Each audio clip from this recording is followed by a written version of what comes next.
Welcome to Priya Thakur tutorials. आज की video में हम 12 अप्रैल 2025 के सारे इंपॉर्टेंट करंट अफेयर्स को डिस्कस करेंगे और आज के करंट अफेयर्स ये काफ़ी इंपॉर्टेंट रहने वाले हैं आपके एग्जामिनेशन पॉइंट ऑफ व्यू से, सो वीडियो में लास्ट तक बने रहिएगा। तो स्टार्ट करते हैं अपने आज के फर्स्ट क्वेश्चन से। फर्स्ट क्वेश्चन है, according to the panchayat advancement index which state has the highest number of leading gram panchayat. आपसे पूछा गया है कि पंचायत एडवांसमेंट इंडेक्स के अकॉर्डिंग कौन से स्टेट में जो है वो highest number of leading gram panchayat है। सो यहाँ पे आपका राइट आंसर आ जाएगा ऑप्शन नंबर डी यानी Gujarat. So panchayat advancement index के अकॉर्डिंग गुजरात में जो है highest number of leading gram panchayat present है। नेक्स्ट आपके पास क्वेश्चन है, where is the third BIMSTEC agriculture ministerial meeting held. आपसे पूछा गया है कि कहाँ पे जो है वो third BIMSTEC agriculture ministerial meeting अभी हुई है। सो यहाँ पे आपका राइट आंसर आ जाएगा ऑप्शन नंबर सी यानी नेपाल काठमांडू। नेपाल में काठमांडू में हुई है third BIMSTEC agriculture ministerial meeting, जो कि यूनियन मिनिस्टर शिवराज सिंह चौहान जी के द्वारा अटेंड की गई थी इन काठमांडू। नेक्स्ट आपके पास क्वेश्चन है, what is the revised repo rate announced by RBI यानी reserve bank of India in April 2025। आपसे पूछा गया है कि क्या रिवाइज्ड रेपो रेट अनाउंस किया गया है रिजर्व बैंक ऑफ इंडिया के द्वारा इन अप्रैल 2025। सो यहाँ पे आपका राइट आंसर आ जाएगा ऑप्शन नंबर बी यानी 6%। सो क्या 6% जो है ये रिवाइज्ड रेपो रेट अनाउंस किया गया है by reserve bank of India in April 2025। Next question है, where was the apricot blossom festival celebrated to promote eco tourism. आपसे पूछा गया है कि कहाँ पे जो है ये ब्लॉसम एप्रिकॉट ब्लॉसम फेस्टिवल जो है इसको सेलिब्रेट किया जाएगा इको टूरिज्म को प्रमोट करने के लिए। सो यहाँ पे आपका राइट आंसर आ जाएगा ऑप्शन नंबर बी यानी लद्दाख। सो लद्दाख में जो है सेलिब्रेट किया जाएगा एप्रिकॉट ब्लॉसम फेस्टिवल को टू प्रमोट इको टूरिज्म। कब किया जाएगा? 13 अप्रैल से लेके 4 मई तक। नेक्स्ट क्वेश्चन है, what is the name of recently launched scheme by MeitY to promote manufacturing of electronic components. आपसे पूछा गया है कि उस स्कीम का क्या नाम है जो कि रिसेंटली माइटी के द्वारा जो है वो लॉन्च की गई है to promote manufacturing of electronic components. So यहाँ पे आपका राइट आंसर आ जाएगा ऑप्शन नंबर ए यानी इलेक्ट्रॉनिक्स कंपोनेंट्स मैन्युफैक्चरिंग स्कीम। सो इलेक्ट्रॉनिक्स कंपोनेंट्स मैन्युफैक्चरिंग स्कीम जो है इसको रिसेंटली लॉन्च किया गया है माइटी के द्वारा to promote manufacturing of electronic components. Next question है, which country has partnered with India to strengthen bilateral cooperation in agriculture through agreements focusing on innovation and water management।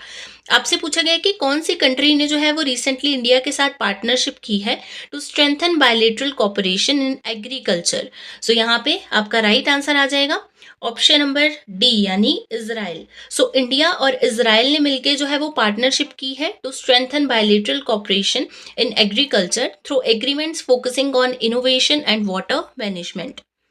Next आपके पास question है, recently India president Droupadi Murmu and which country has signed 2 MOU on micro small and medium enterprises and on cooperation and training of diplomats. आपसे पूछा गया है कि recently president Droupadi Murmu जो कि इंडिया की प्रेसिडेंट है उन्होंने कौन सी दूसरी कंट्री के साथ 2 मेमोरेंडम ऑफ अंडरस्टैंडिंग साइन किए हैं on micro small and medium enterprises यानी MSMEs and on cooperation and training of diplomats. So यहाँ पे आपका राइट आंसर आ जाएगा ऑप्शन नंबर सी यानी Slovakia. So recently India and Slovakia ने जो है वो मेमोरेंडम ऑफ अंडरस्टैंडिंग पे साइन किए गए हैं on micro small and medium enterprises यानी MSMEs and on cooperation and training of diplomats. Next question है, a study by which of the following IITs has shown that surface ozone pollution is severely impacting India's key food crops. आपसे पूछा गया है कि एक study कौन सी IIT की actually एक स्टडी के रिजल्ट ने जो है ये डिक्लेयर किया है that the surface ozone pollution is severely impacting India's key food crops. सो यहाँ पे आपका राइट आंसर आ जाएगा ऑप्शन नंबर बी यानी IIT खड़गपुर। IIT खड़गपुर की बात करें तो यहाँ की एक रिसेंट स्टडी ने जो है ये डिक्लेयर किया है कि surface ozone pollution is severely impacting India's key food crops. Next question है, recently which state government launch the Bhagirath app for water conservation. आपसे पूछा गया है कि रिसेंटली कौन से स्टेट गवर्नमेंट के द्वारा जो है वो लॉन्च किया गया है भगीरथ ऐप को फॉर वाटर कंजर्वेशन। सो यहाँ पे आपका राइट आंसर है ऑप्शन नंबर ए यानी उत्तराखंड। सो रिसेंटली क्या है, उत्तराखंड गवर्नमेंट के द्वारा लॉन्च किया गया है भगीरथ ऐप को for water conservation. Next question है recently who has been honoured with national maritime Varuna award. आपसे पूछा गया है कि किनको जो है वो रिसेंटली ऑनर किया गया है with national maritime Varuna award. So यहाँ पे आपका राइट आंसर है ऑप्शन नंबर ए यानी राजेश उन्नी। राजेश उन्नी जी को रिसेंटली ऑनर किया गया है with the national maritime Varuna award.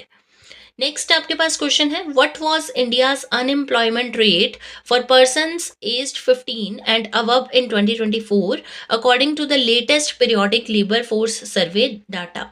आपसे पूछा गया है कि latest periodic labour force survey data के अकॉर्डिंग कितना जो है वो अनएम्प्लॉयमेंट रेट है इंडिया में for persons aged 15 and above in 2024, यानी 2024 में कितना अनएम्प्लॉयमेंट रेट है 15 साल से लेकर और 15 साल से ज़्यादा उम्र के लोगों में। सो यहाँ पे आपका राइट आंसर आ जाएगा ऑप्शन नंबर सी यानी 4.9%। बात करते हैं क्वेश्चन ऑफ यस्टरडे की। प्रीवियस वीडियो में आपसे क्वेश्चन पूछा गया था who has become the first Indian cricketer to score 13,000 runs in T20 cricket. आपसे पूछा गया था कि कौन जो थे ये पहले इंडियन क्रिकेटर बन गए हैं जिन्होंने स्कोर कर लिए हैं 13,000 रन्स इन T20 क्रिकेट। इस क्वेश्चन के लिए आपके पास ऑप्शंस थी रजत पाटीदार, विराट कोहली, अक्षर पटेल एंड श्रेयस अय्यर।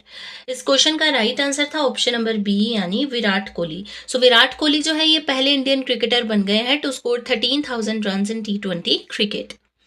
बात करते हैं क्वेश्चन ऑफ द डे की। Recently the cabinet committee on security chaired by prime minister Narendra Modi has approved the purchase of 26 Rafale maritime fighter aircraft from which country. आपसे पूछा गया है क्वेश्चन में कि रिसेंटली जो इंडिया है ये परचेज करने जा रहा है 26 राफेल मरीन फाइटर एयरक्राफ्ट्स को कौन सी कंट्री से। इस क्वेश्चन के लिए आपके पास ऑप्शंस रहेंगी Sri Lanka, India, France and Brazil. इस क्वेश्चन को ऑलरेडी हमने डिस्कस किया हुआ है अपनी प्रीवियस वीडियो में और इसका जो आंसर रहेगा वो आप कमेंट सेक्शन में बताओगे। ये आपका क्वेश्चन ऑफ द डे है। तो ये थे आपके आज के यानी 12 अप्रैल 2025 के सारे इंपॉर्टेंट करंट अफेयर्स।